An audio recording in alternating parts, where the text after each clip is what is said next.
Excellencies, distinguished delegates, ladies and gentlemen, on behalf of the United Nations system, a warm welcome to the Asia-Pacific Commemoration of International Women's Day 2016. Planet 50-50 by 2030, step it up for gender equality. This event will be conducted in English and simultaneously interpreted into Thai. Headsets are provided on your seats. Please choose channel 1 for English and channel 2 for Thai. ภาษาไทยที่ใช้สำหรับงานประชุมนี้เป็นภาษาอังกฤษซึ่งเครื่องแปลภาษาได้ถูกวางไว้บนเก้าอี้ของท่านหากท่านต้องการรับฟังงานประชุมเป็นภาษาอังกฤษให้เลือกช่องที่1และภาษาไทยช่องที่2ครับ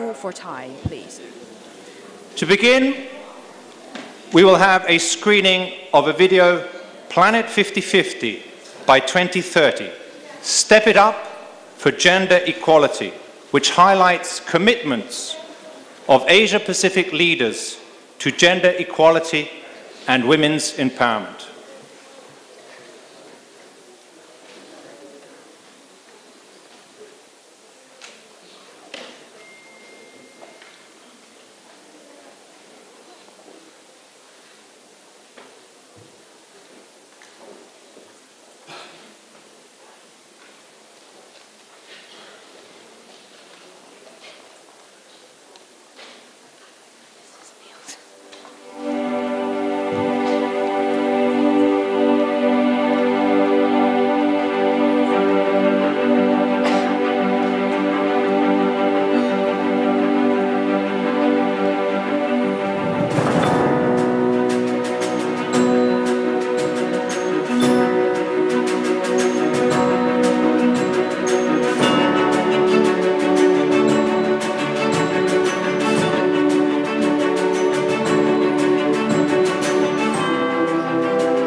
It is now my pleasure to invite Ms. Shamshad Akhtar, Under-Secretary General of the United Nations and Executive Secretary of ESCAP, to deliver the keynote address.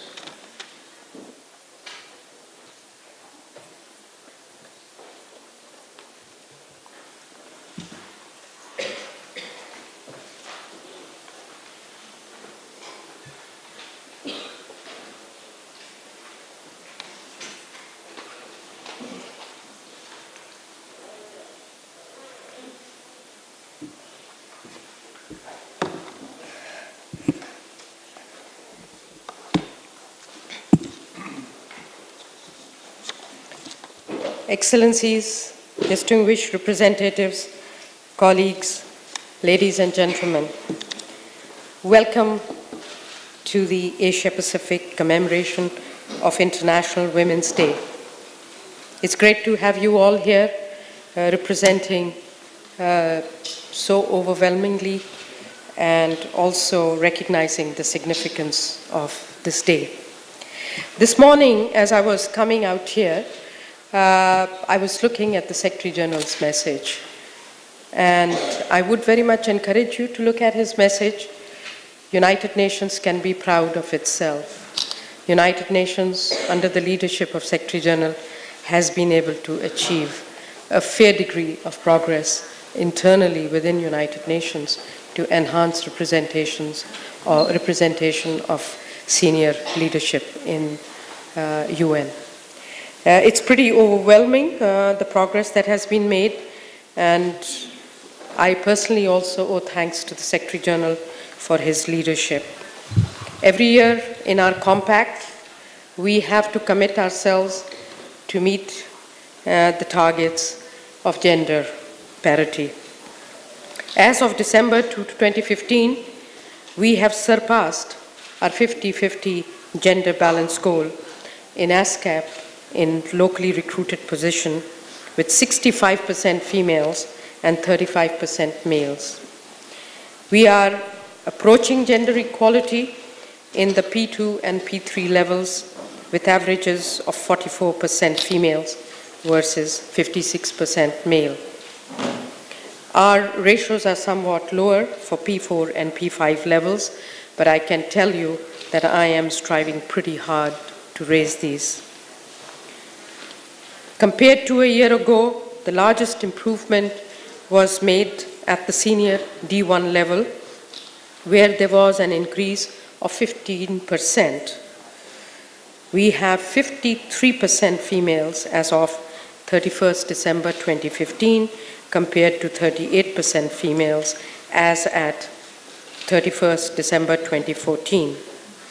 The reason why I'm recounting these numbers is that the first task we have at hand is to make sure we do our job to ensure that at least in our own limited domain and horizon, we are able to show some results to the rest of the world. Asia Pacific is a very large region, and ASCAP's affiliation with Asia Pacific has been remarkable on all fronts. And this has been an overwhelming area for us. And I thank all our directors to make it possible to achieve better ratios. I have to report that today in our transport division, in our macroeconomic policy division, we have started to induct women relative to 0 women in those 2 divisions. So it is very enlightening to me that with strong determination, political leadership that you saw, and strategic thinking, outreach, we can achieve the desired results. So at this moment, all I can say, let's celebrate the progress we have made in advancing gender equality, but more importantly, it is time for action to close the critical gender gaps that remain. Since 2006, another 250 million women have entered the global labor force. And a recent McKinsey study has found that by advancing women's equality, up to 12 trillion could be added to global GDP by 2025.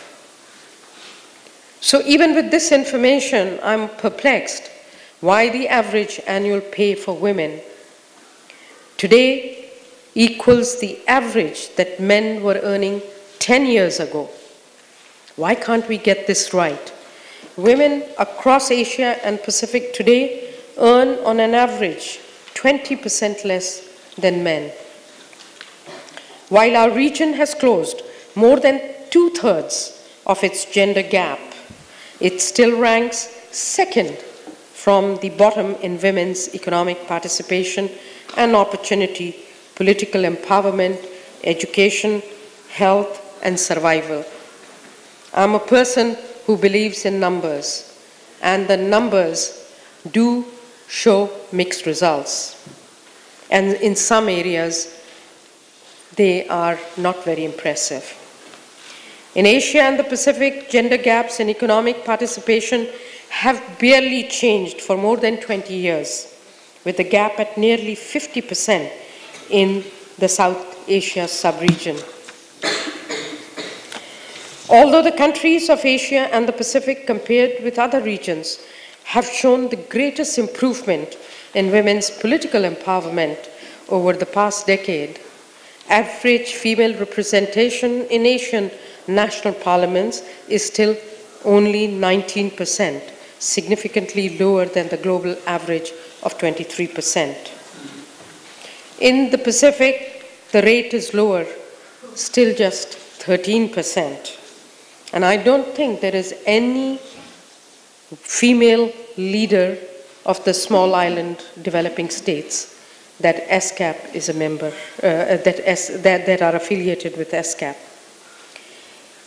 Gender-based violence remains a reality across all sub-regions. Between 25 and 70% of women and girls facing violence at the hands of an intimate partner. This has severe consequences, not only for women and their families, but also carries economic and social cost. These entrenched inequalities are a matter of concern for two main reasons. They undermine women's fundamental rights and they hold back sustainable development and the achievement of prosperity and well-being for all. This is why a specific sustainable development goal has been dedicated to gender equality and women's empowerment in the new 2030 Agenda for Sustainable Development. And this will also be a key element of our deliberations at the 2016 Asia-Pacific Forum on Sustainable Development from 3rd to the 5th of April. How do we move forward to achieve this? I'm sure you all are struggling with this question. To break through barriers, we must go beyond boundaries, generate new ideas, be aggressive, take bold actions and steps. I would like to focus today on two key enablers: finance and technology for gender equality and women's empowerment. First, a word on the resources themselves. Increasing the resources and strengthening of governance of gender equality and women's empowerment has to be the integral element where we try to work very hard for the implementation of the SDGs. A 2014 survey of Asia-Pacific governments revealed that across 17 countries, annual funding in support of gender equality and women's empowerment ranged from just 0.003%. Imagine what this is, 0.003% to 3% of national budgets, the highest achievement. For 15 of these 17 countries, the national budget allocation to gender was less than 1%. Women are 50% or so of the population. This is clearly insufficient if we are to achieve the SDG targets. Lots of innovations are going on. Yesterday we were holding an STI advisory board meeting, and there was a very impressive lady from Bangladesh who talked about social innovation, where impact funds, investments are being used to promote the cause of the women. But these are really isolated examples. They are good, but are they going to achieve scale? No, we need scalability in this area. So this is why gender concerns are now being integrated in SCAP's policy advocacy on public financial resource management, which means, of course, we will work on domestic resource mobilization through the window of tax reform. But we have to start participating in where the money is being invested, both in the public and private sector. To the extent it's public sector, it's called public financial resource management. So I think UN system that's represented here will be working with us quite closely in implementing the SDGs, and this is one of the areas that we'd like to work unitedly as one UN. Last April, SCAP, together with Government of Indonesia, convened the first Asia-Pacific high-level consultation on financing for development. One of the priorities identified was ensuring that new financing for development framework contributes to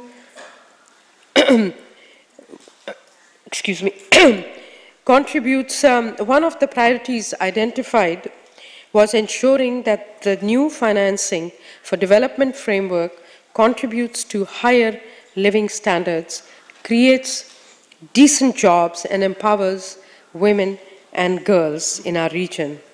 It is also recommended mainstreaming gender consideration into national budgetary processes.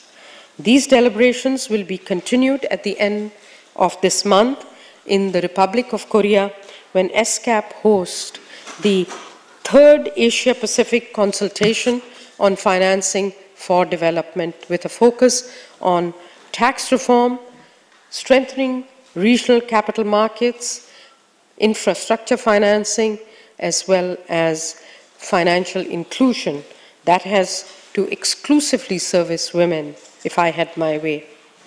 But we must look beyond government resources alone to other financing mechanisms. I'm pleased to note that leading financial institutions, and one of the examples that I quoted earlier, are increasingly engaged in social impact investing, contributing to greater gender equality. Lack of access to financial services and productive assets makes it difficult for women to start businesses or invest in education, further entrenching the cycle of inequality. Around the world, the gender gap in financial inclusion is not significantly narrowing, with only 58% of women compared to 65% of men owning bank accounts. In South Asia, the situation is somewhat dismal. Only 1 in 3 women have a bank account. The SDG Financial Services Industry Matrix, produced by the United Nations Global Compact and KPMG, offers a number of good examples of how private sector partners are increasingly leading in women's empowerment and enhancing financial inclusion. Harnessing information, communications, and technology is also vital for women's empowerment to enhance access to markets and services. Yet across 11 low and middle income countries in our region, women are 14% less likely to own a mobile phone than men, a gap which increases to 38% in South Asia. In East Asia and Pacific, 54% of women remain unconnected.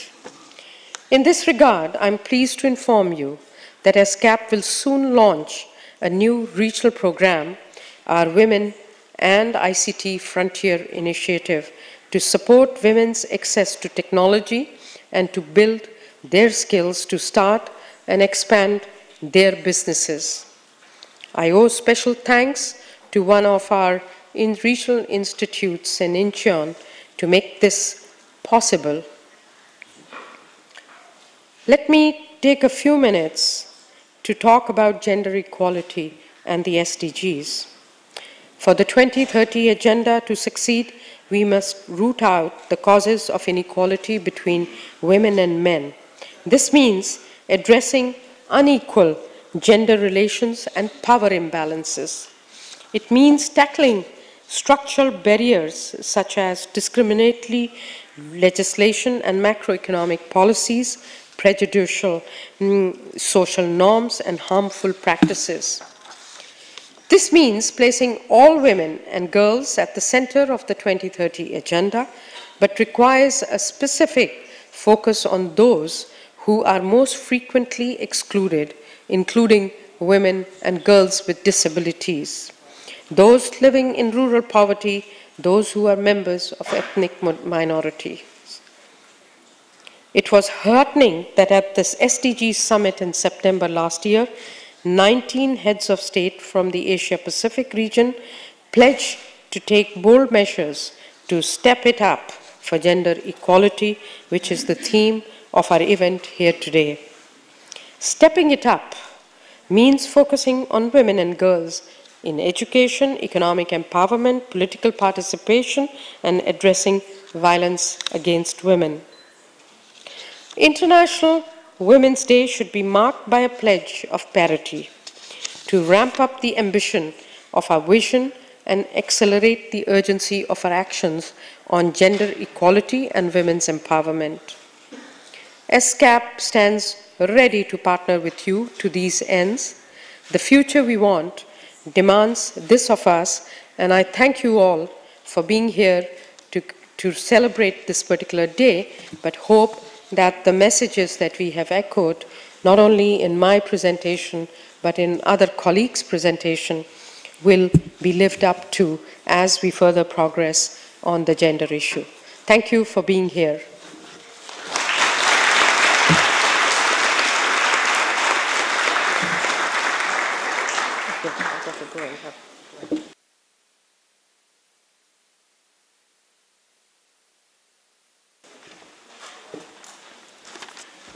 Thank you very much, Madam Executive Secretary, for your inspiring comments, shedding light on challenges as well as progress, in addition to actions that need to be taken to achieve gender equality and empowerment of women.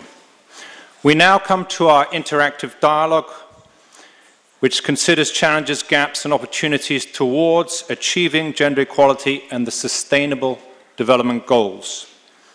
I would like to welcome our panelists and also welcome Ms. Anna Karin Jadfos on behalf of the co-chairs of the Thematic Working Group on Gender Equality and Empowerment of Women and the UN Women Asia Pacific Regional Director, who will moderate the session and offer closing remarks.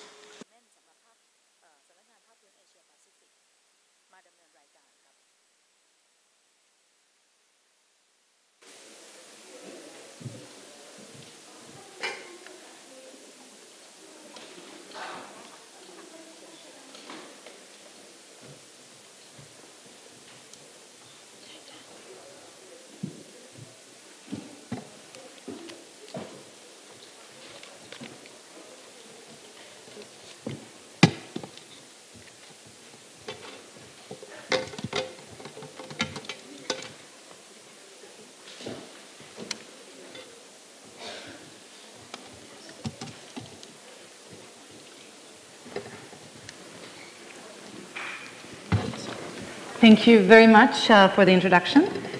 And I also want to thank Dr. Akhtar, Under-Secretary General of the United Nations and Executive Secretary of SCAP, for her opening remarks and for reminding all of us of the importance of leadership, data, and resources to accelerate progress on women's human rights.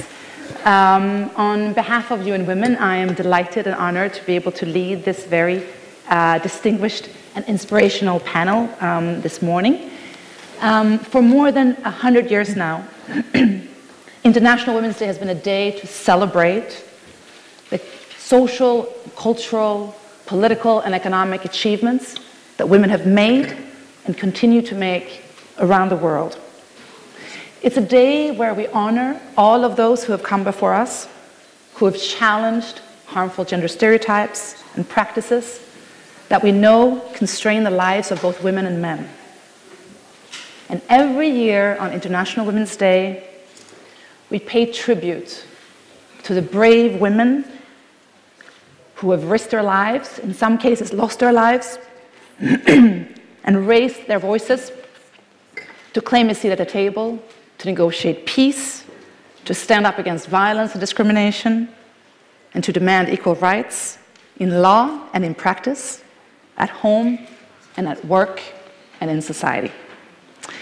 But this year, as we have seen and as we have heard, the International Women's Day comes at a unique moment in history. As you saw in the video and as you heard from the Executive Secretary, governments in Asia and the Pacific overwhelmingly answered UN Women's call to step it up for gender equality, pledging concrete and measurable actions for gender equality. And last year, governments around the world also reaffirmed their commitment to the Beijing Platform for Action, a document which can still inspire us more than 20 years after it was first adopted, with its recognition that gender equality is not just a human rights and development imperative in its own right, but indeed a precondition for any development, peace, and security. So our panel today will celebrate these unprecedented achievements, but also provide a chance to reflect on what else is needed to ensure that these commitments are implemented to achieve a planet 50-50 by 2030. But before introducing the panel, I would like to also recognize the audience that we have with us today, members from the Diplomatic Corps, the Royal Thai Army and the Royal Thai Police and the Cadet Academy, students, CSOs, women's organizations, members of the UN family, and of course, the audience that is following this on live stream on the internet. So without further ado, let me turn to our panel. On my immediate left, we have His Excellency Dr. Siri Nontasut, who is a Thailand representative to the ASEAN Intergovernmental Commission on Human Rights. He is an international law expert who, amongst his many achievements, was a member of the drafting group that drafted the ASEAN Human Rights Declaration. And next to him, we have Dr. Tinsuri Siribodhi, who is the Deputy Director at the Southeast Asian Ministers of Education Organization, or CMEO, where she's currently serving as the Deputy Director. Her areas of expertise include regional cooperation, education for sustainable development, and the use of technology for teaching and learning. She has been involved in the development of several regional education programs within ASEAN. We then have Ms. Chloe Reynaldo, who is a youth activist of YPR in the Philippines. She's been engaged in humanitarian work, including after the Haiyan typhoon, where she has been defending young people's sexual and reproductive health and rights. Then we have Ms. Sokan who is a land rights activist from Cambodia, and she's been promoting women's issues, housing rights, and land titling for the past decade. And last but not least, we have Ms. Sawalak Tongwei, who is the coordinator of Abilis Foundation, Mekong Regional Office. She was the Regional Development Officer of the Disabled Peoples International, Asia Pacific, and she has also been selected as Outstanding Woman for promoting women's human rights here in Thailand. And she's also one of the founding members of the ASEAN Disability Forum, and she's been very involved in developing networks for women with disabilities at the regional level. So each of these panelists will be sharing their views and experiences on different aspects of our common goal for reaching a planet 50-50. So I will turn now to our first panelist, Dr. Siri.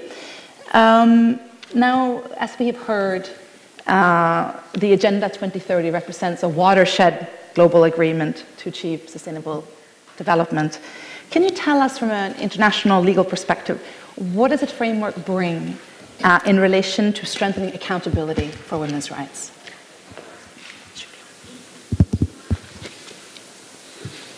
Good morning, and thank you for inviting me here today to congratulate women around the world. I must say that I'm probably the happiest minority here on this panel, and very delightedly so. Now, to your question, I'd like to answer by pointing out two things. One is the issue of interconnectedness of the many issues of women. First of all, there are many statuses and roles that a woman can play. She can be a girl child, a stateless children, a mother, an entrepreneur, aspiring politician, an informed voter, or victims of human rights violations. I think it is important to highlight the fact that we must address the issue of women empowerment from a holistic approach. And there are many other terms that we can use interchangeably, including intersectionality, interconnectedness, looking at the ecosystem of what contributes to women empowerment, what creates the environment where women can play their role. Now, let me turn to SDGs. We have standards, and I'll be addressing the issue of standards later on. We have standards in the Beijing Platform, most importantly in CEDAW, the Convention on Elimination of All Forms of Discrimination Against Women, almost 30 years already.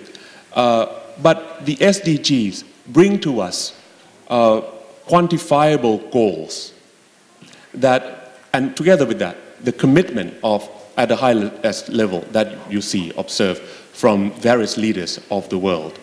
More importantly, I think the SDGs bring to us a number of measurable activities, and in my view, the most important one being data collection, to enhance, to decide on an informed basis. So the SDGs would complement existing standards by upgrading various institutions, alerting them to the fact that they need to what they need to achieve in the medium and long-term goals. Mm-hmm. Thank you very much. Now, you have mentioned some of the areas in which the SDGs can increase accountability. And of course, we understand that the state has the primary responsibility for ensuring women's human rights. But what role do you think that regional mechanisms like Aisha in particular can play in terms of addressing women's human rights across the pillars of sustainable development? This is the issue at my heart. I've been working on this for a number of years already. Let me talk about ASEAN first, as a regional grouping comprising 10 member states here in Southeast Asia Pacific. First of all, ASEAN itself has achieved good progress in empowering women in terms of trying to mitigate violence against women. Last year, at the 27th summit in Kuala Lumpur, the ASEAN leaders adopted the regional plan of action to eliminate violence against women, supported, of course, by the UN Women, and thanks to UN Women as well. At the same summit, I have to say, the leaders also adopt another report, but much less well known. This is called the report on the gender impact of the ASEAN Economic Community. What catches my attention in that report is the Gender Inequality Index of 9 ASEAN member states in 2014, with the exception of Brunei. The study does not show, but I look up the UNDP report and find out that the country that has lowest gender inequality index in the world in 2014 is Slovenia, with a GII of 0.016, whereas the best result in ASEAN is Singapore, with the GII of 0.09. And among the lower end of the spectrum, we have countries that have GII that are higher than 0.5. No need to say that we have a long way to go before we eradicate inequality. But I hope that for ASEAN, our milestone will not be as far away as in 2033, as predicted in the study. Let me turn to what would bring to ASEAN. We have adopted a new vision, ASEAN Vision 2025. Still, we have three pillars, ASEAN Political Security Community, ASEAN Economic Community, and ASEAN Socio-Cultural Community. This pillarized structure is still intact.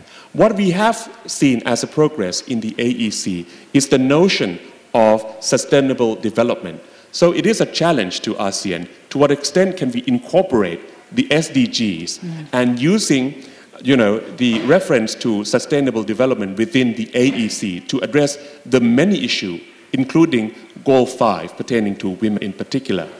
Now comes to my own personal point, the ICHA. I think we have two roles to play. One is we can complement existing standards that are at the international level, CEDAW and CRC and many others, international instruments.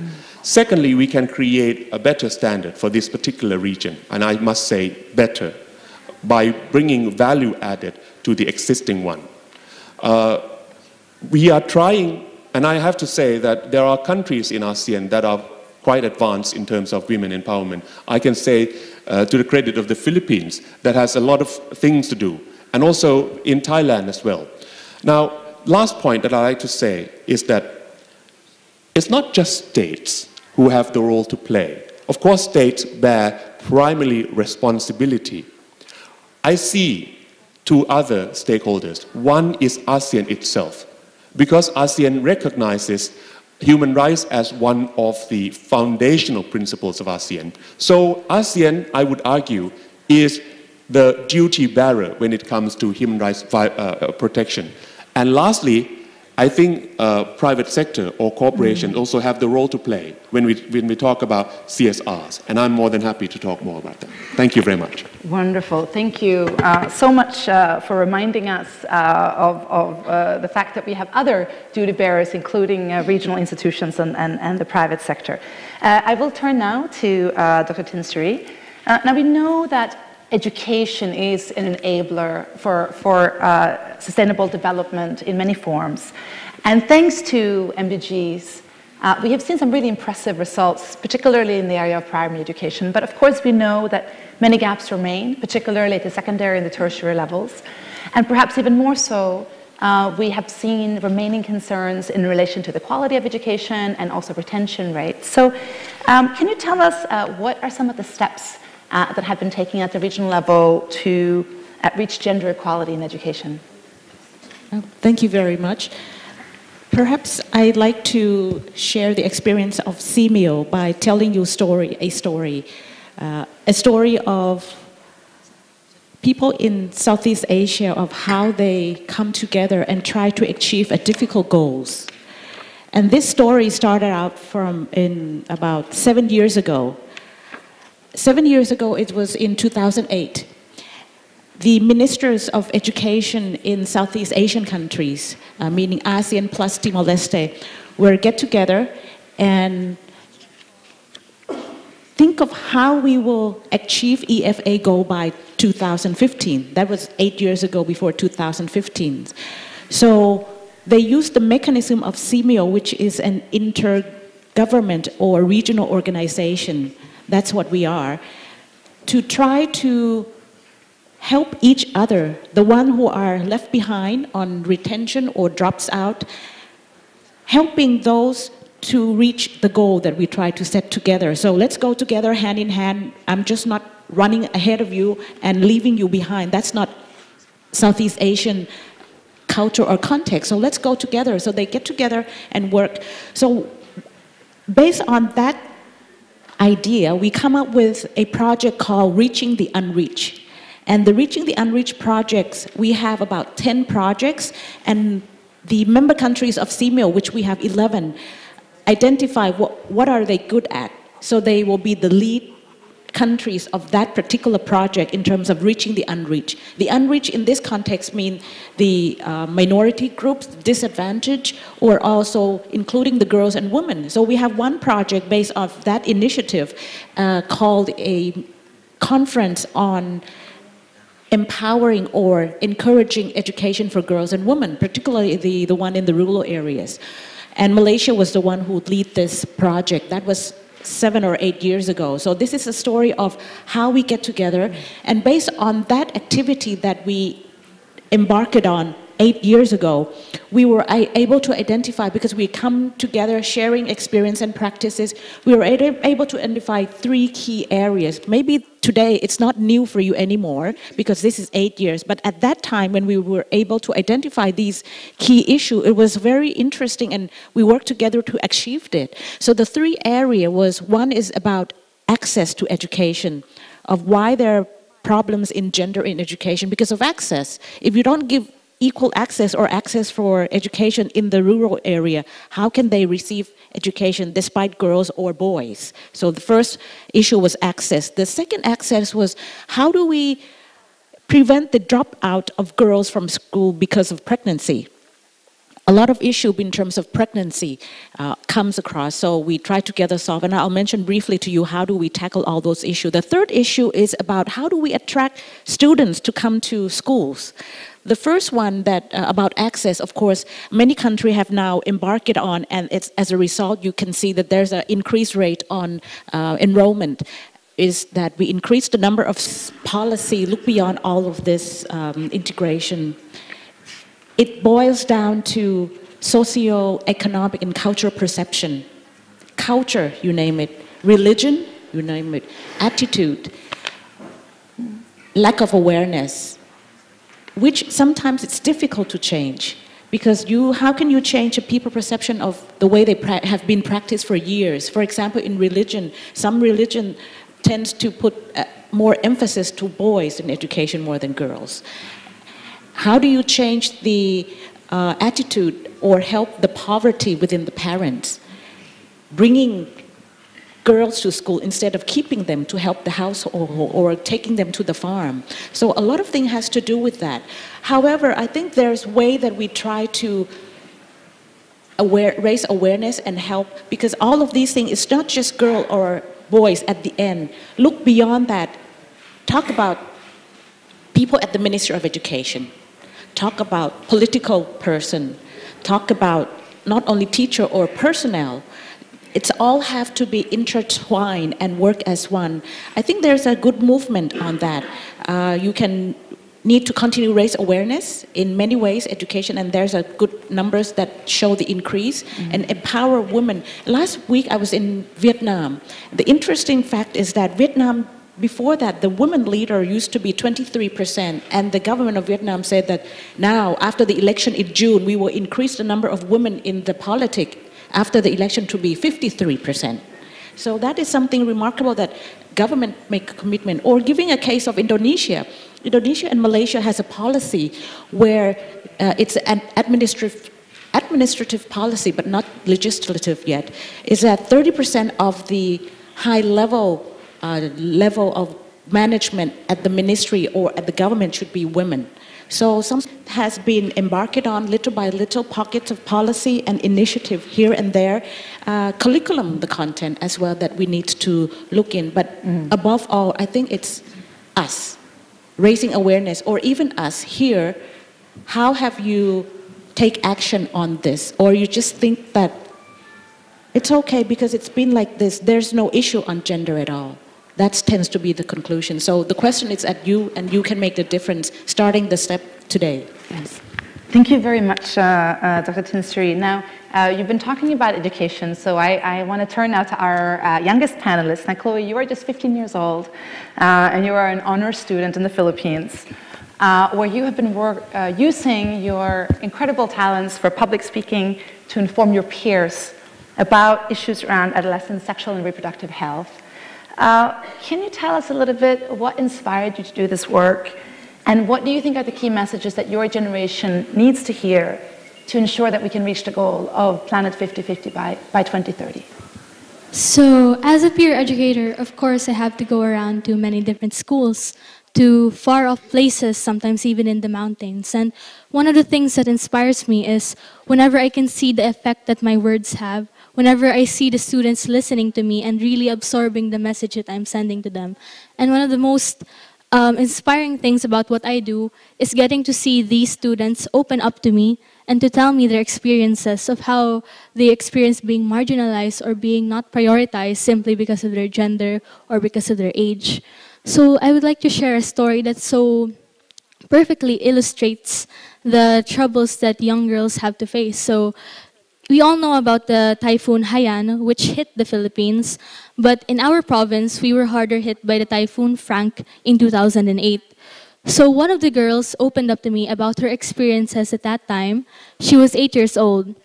Her father had died when she was younger, so she only lived with her mother. When the storm came, her house was too far away from the evacuation center for her to go there. So the two of them spent their time in the storm alone in the house. And of course, the mother did everything that she could to protect her daughter. So by the end of the storm, the mother was very sick because she had spent the whole night boarding up the windows, trying to keep it from blowing in. So the girl, knowing that her mother was in no condition to help her, she walked 2 miles to the evacuation center in order to get the relief goods, which did not come immediately, actually. So when she went to the evacuation center, she was not given priority because she was a small girl and on her own. She wasn't paid attention to, and it took a long time for her to even get in line to get those relief goods. So once she got them, she returned home the 2 miles to walk again, and then when she got home, her mother was already dead. So it like really illustrates the kind of troubles that they have to face simply because they're girls and seen as helpless. So a lot of questions are raised there. Why wasn't anyone there to help her? Why didn't anyone ask her if she was okay or even made sure that she went home safely?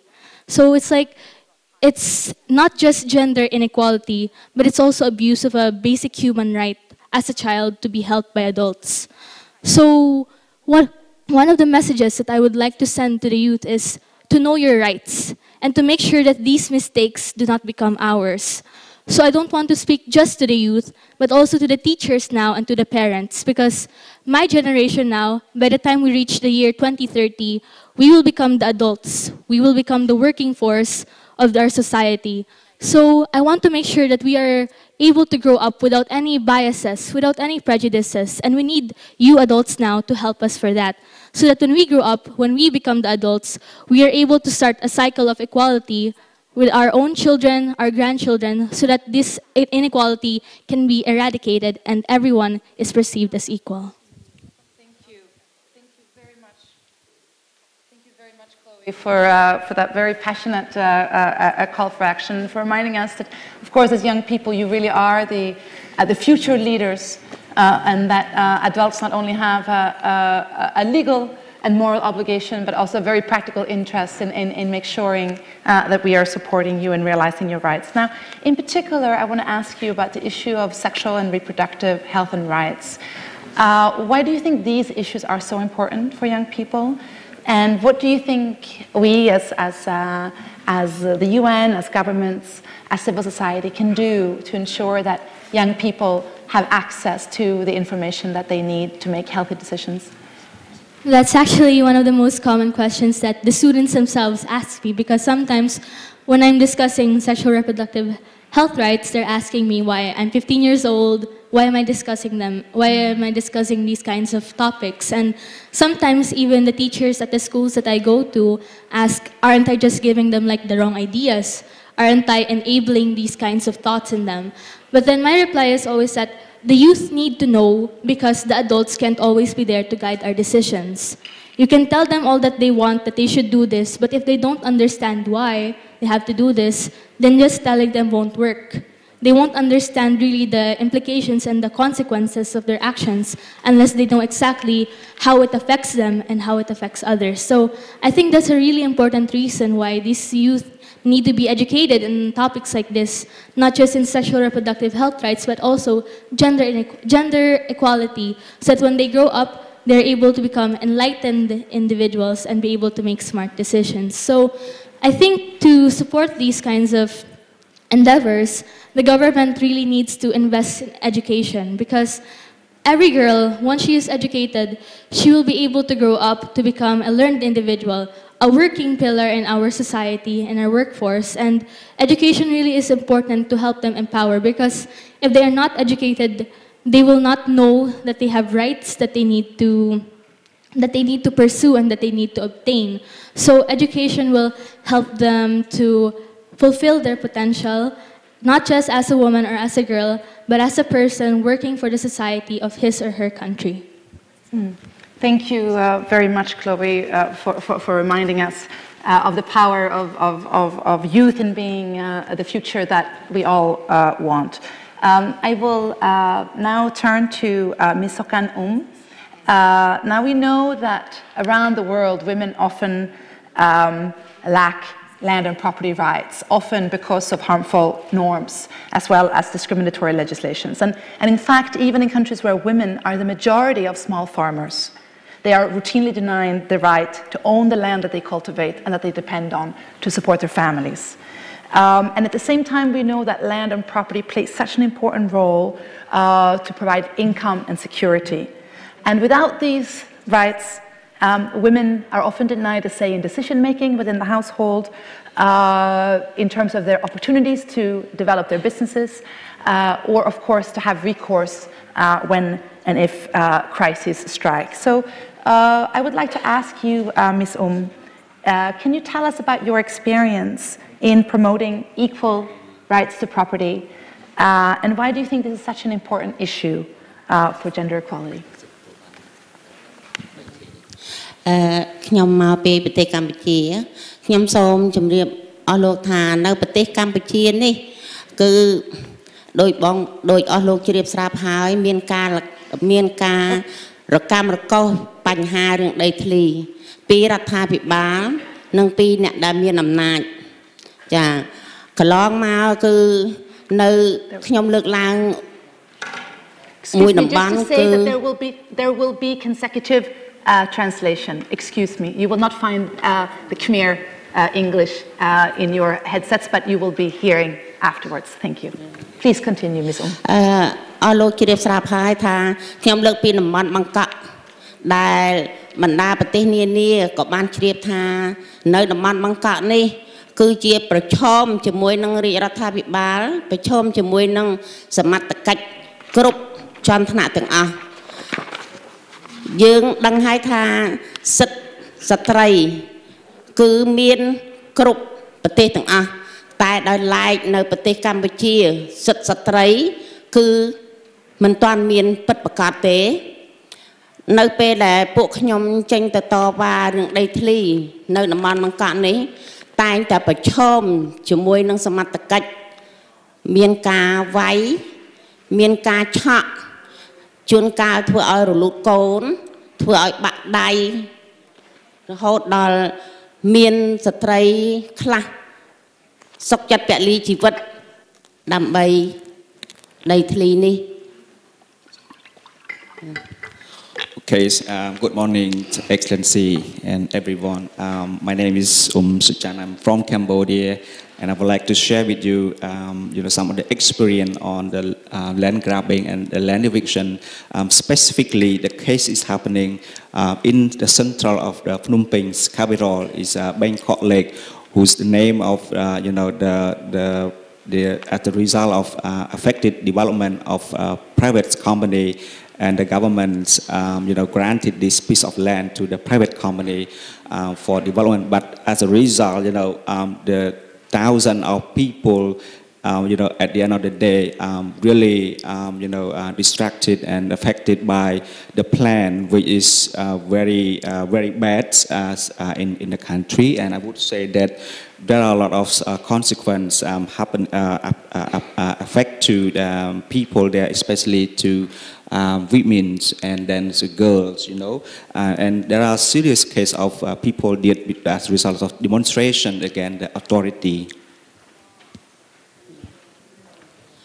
ដោយសារមានអំពើហិង្សាច្រើនជាច្រើនតទៅទៀតហើយយើងខ្ញុំដែលជាស្ត្រីនៅតំបន់បង្កក់ក្តីស្ត្រីនៅសហគមន៍នានាក្តី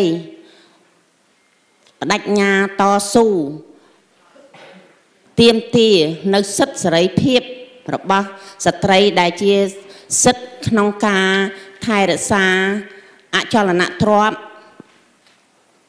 ដូចជាដីធ្លីនេះជាដើមចាយើងខ្ញុំនឹងតស៊ូព្យាយាមប្រឆាំងរាល់ទង្វើដែលរដ្ឋាភិបាលឬក៏សមត្ថកិច្ចធ្វើមកលើពួកយើងខ្ញុំគឺថារហូតដល់ទីបញ្ចប់នៅបច្ចុប្បន្ននេះពួកខ្ញុំតស៊ូ7ឆ្នាំនេះគឺបានលទ្ធផលចុងក្រោយគឺបានរដ្ឋាភិបាលបានចុះដីឲ្យប្រជាជននៅតំបន់បឹងកក់នេះ12ហិកតាចុច44 A សម្រាប់ឲ្យប្រជាជនបឹងកក់រស់នៅចាក្នុងនោះមាន700គ្រួសារជាងសម្រាប់រស់នៅលើដី12ហិកតាចុច44 A នេះក៏ដោយសារការទៀមទាព្យាយាមរបស់ពួកយើងខ្ញុំដែលជាស្ត្រីចេញទៅតវ៉ាចា Thank you.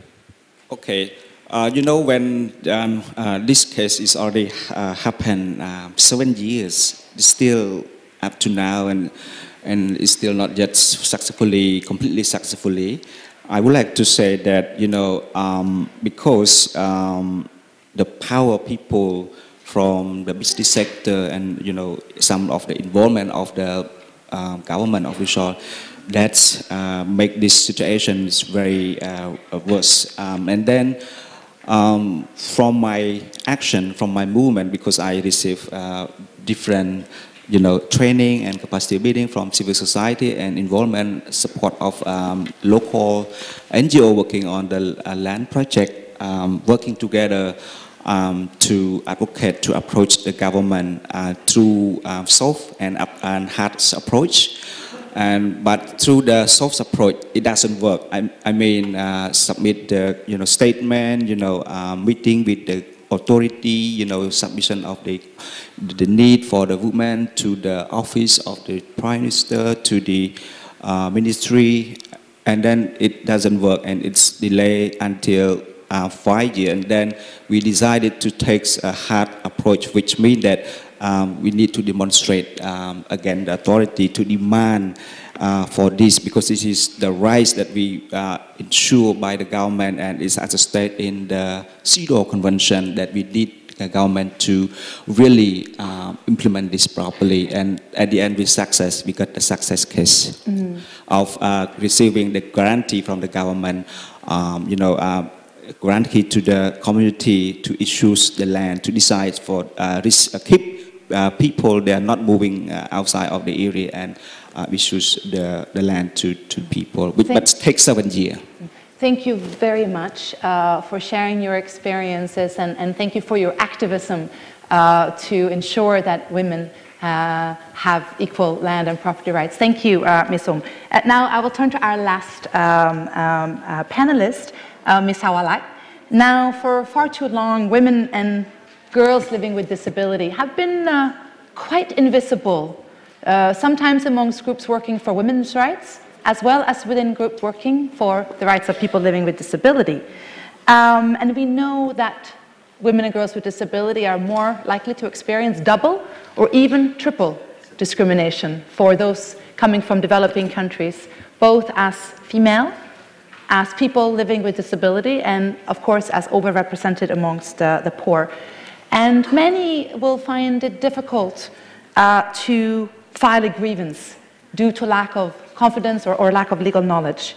But you yet have found the strength to advocate for change and to support people living with disabilities to end the discrimination that they face. Now, I would like to ask you, we know that in the SDGs we have references to disability within many different sections: education, growth, human settlements, etc.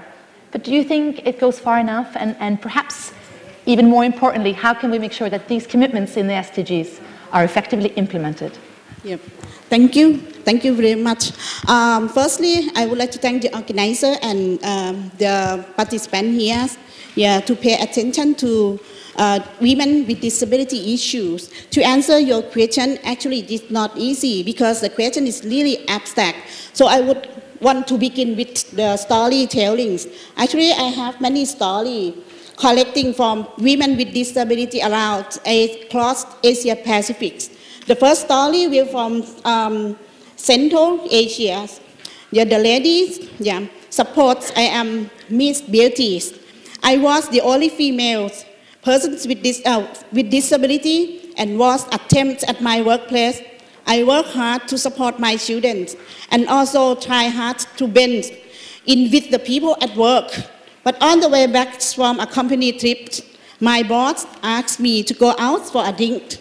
I got drunk with him and fell asleep, and then he took me to a hotel and left me.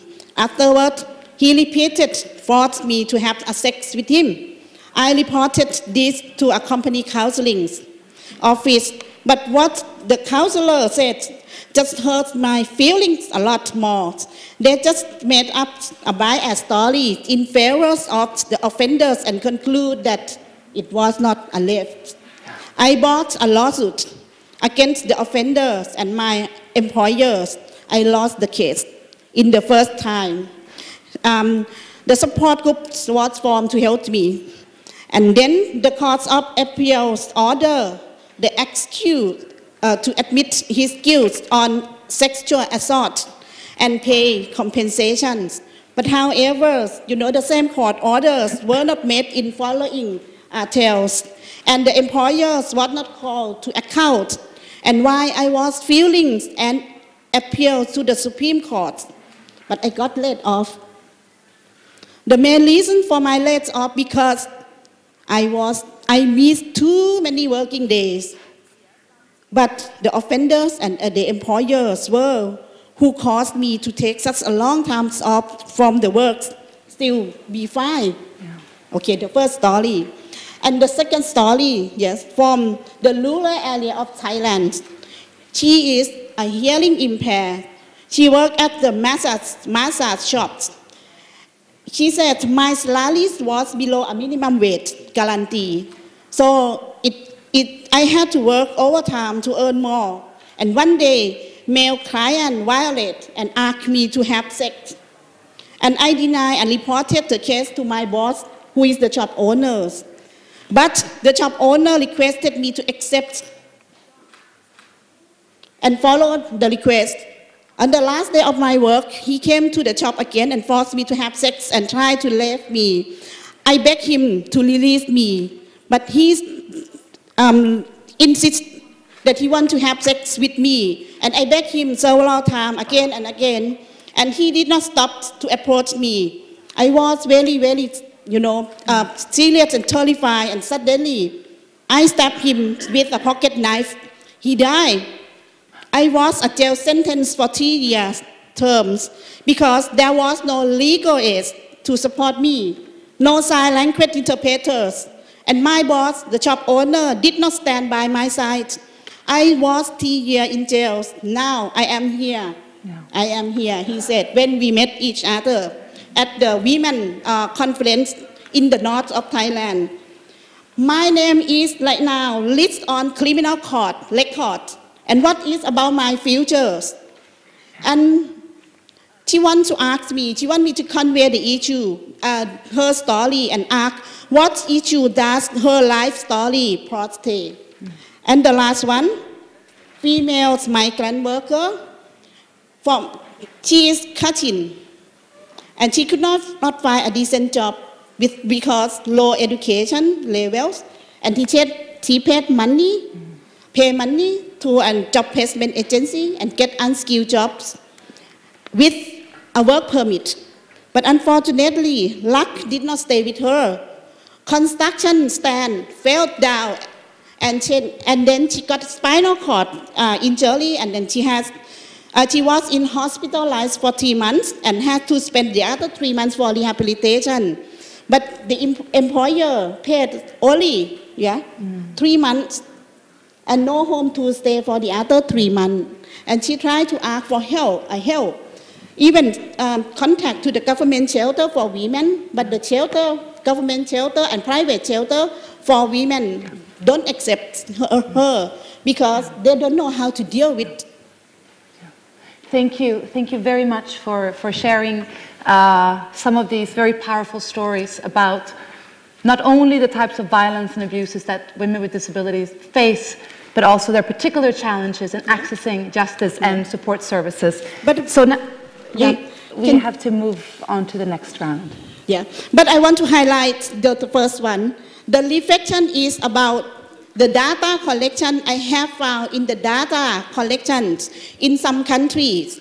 There is no segregated data. I can find low education rate, levels of women with disability in rural area, but I could not find violent, the data, the record on violent cases.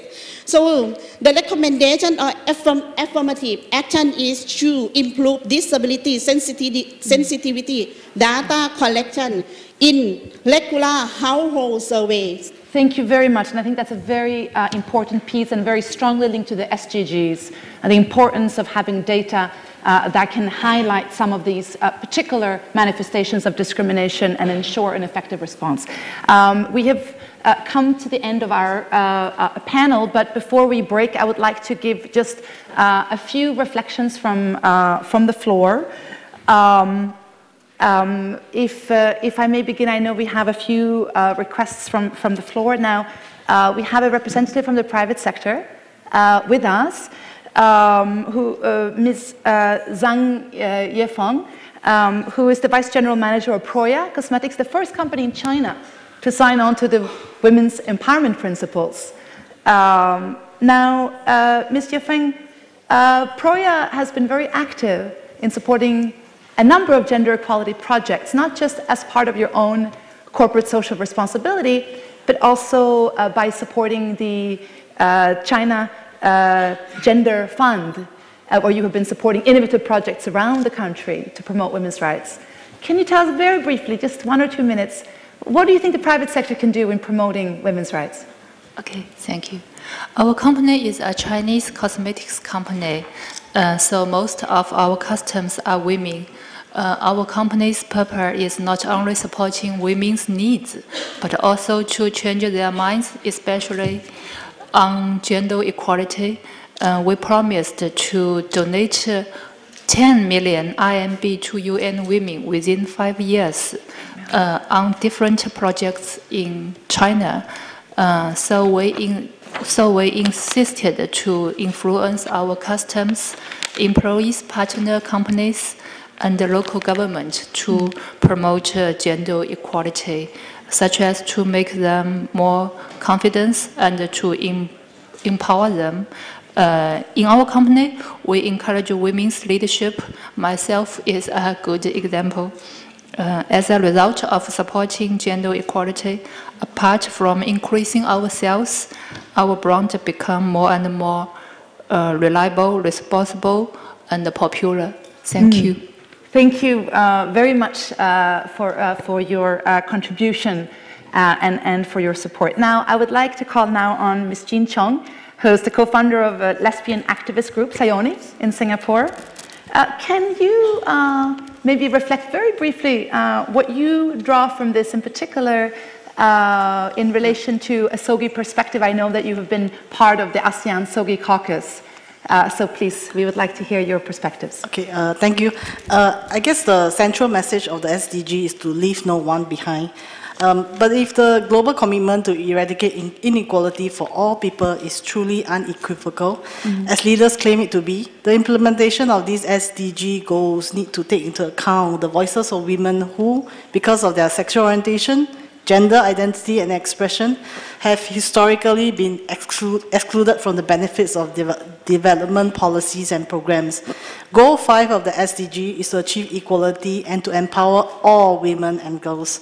But lesbian, bisexual, transgender, and intersex women experience multiple intersecting forms of discrimination and violence because of their sexual orientation and gender.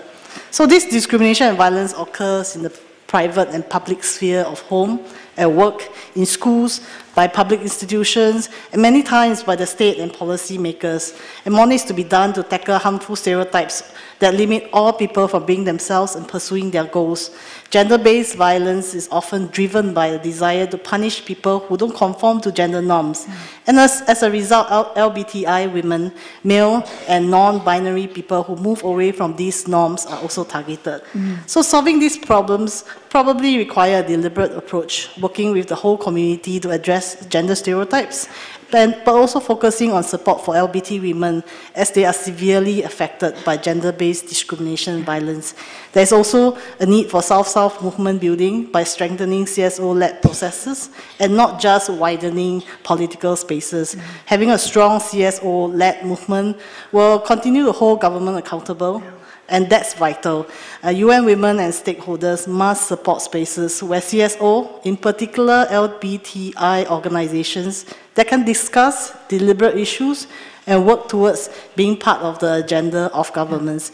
And it is only in this way that we can truly say that we left no women behind. Thank you. Thank you very much, Ms. Chung, not only for sharing your reflections of the situation faced by the LGBT community, but also reminding us of the crucial importance of civil society in holding governments accountable. Thank you, Ms. Chung.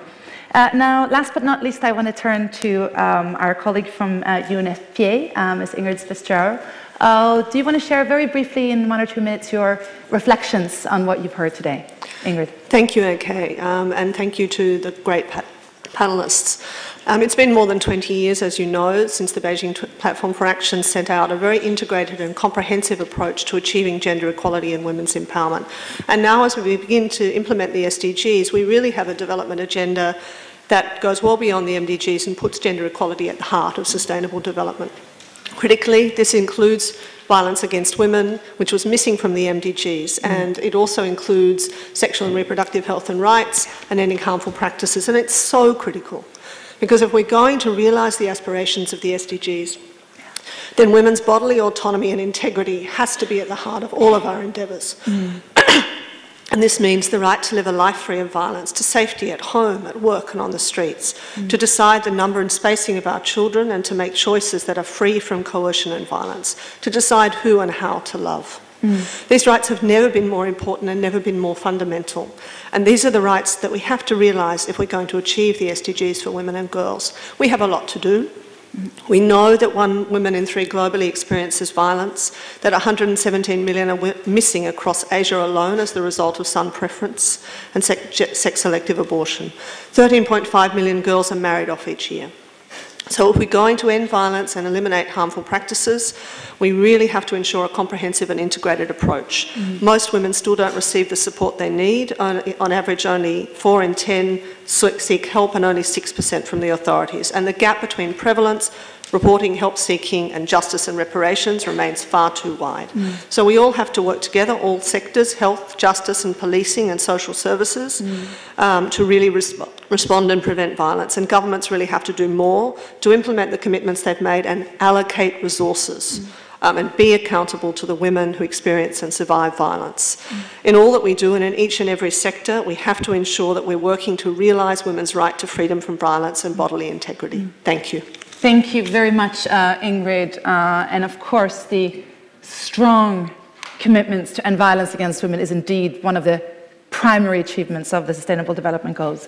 Now, ladies and gentlemen, we have unfortunately come to the end of this very interesting and dynamic conversation. I will not try or attempt to summarize what has been said, but simply to say that we have now really been reminded of the importance of strengthening accountability at all levels, and I like what Dr. Siri said, to create a conducive ecosystem for the achievement of gender equality.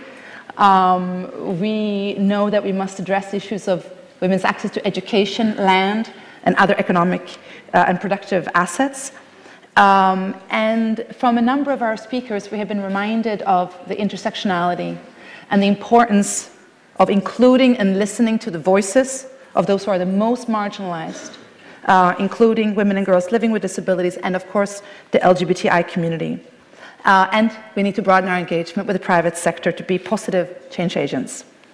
And of course, we also need to address the harmful norms and stereotypes that perpetuate violence against women, as well as discrimination, and that can limit women's ability to control their sexual and reproductive lives. So finally, I wish to quote UN Women Executive Director, Dr. Phumzile Mlambo-Ngcuka, on this International Women's Day.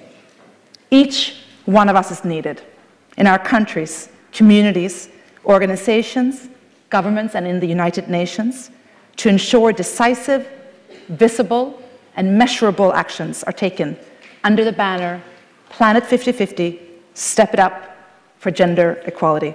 I want to thank our distinguished panelists, to the audience in the room, and those of you watching online, and we wish you a happy International Women's Day. Thank you.